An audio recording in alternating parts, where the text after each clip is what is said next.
Halo semuanya, selamat datang di video saya.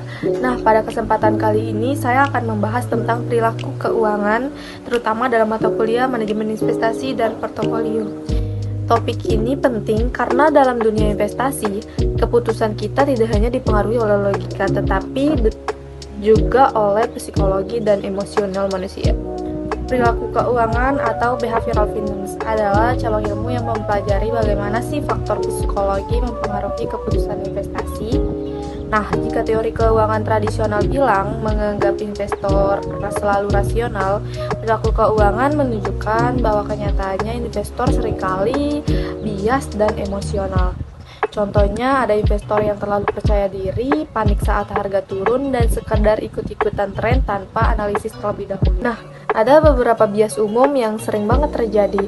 Yang pertama itu ada overconfidence, di mana merasa terlalu yakin dengan prediksi sendiri.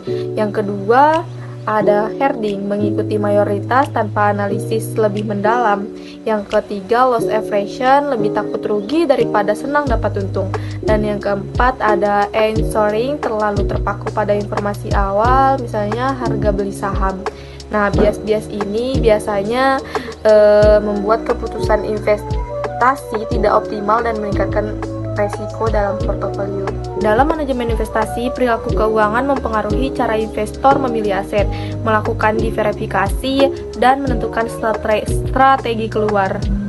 Contoh nyatanya karena loss aversion, investor sering menahan saham yang merugi terlalu lama padahal seharusnya dijual.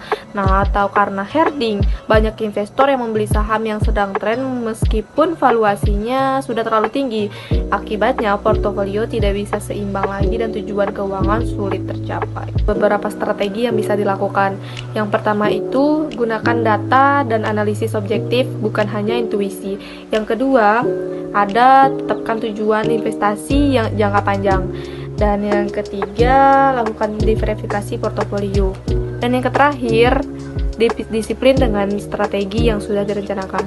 Nah, dengan cara ini, investor lebih rasional dan portofolio lebih sehat. Jadi, kesimpulannya, perilaku keuangan itu mengingatkan kita bahwa investasi itu bukan hanya soal angka, tetapi juga soal bagaimana sih kita mengendalikan diri dan emosi. Nah, dengan mengenali bias dan emosi, kita bisa membuat keputusan yang lebih bijak, menjaga portofolio tetap seimbang, dan mencapai tujuan keuangan dengan lebih konsisten. Jadi, kunci sukses investasi bukan hanya di strategi, tetapi juga di disiplin dan kesadaran diri. Terima kasih sudah menonton, semoga bermanfaat dan sampai jumpa di kesempatan berikutnya. Thanks for watching, see you, bye.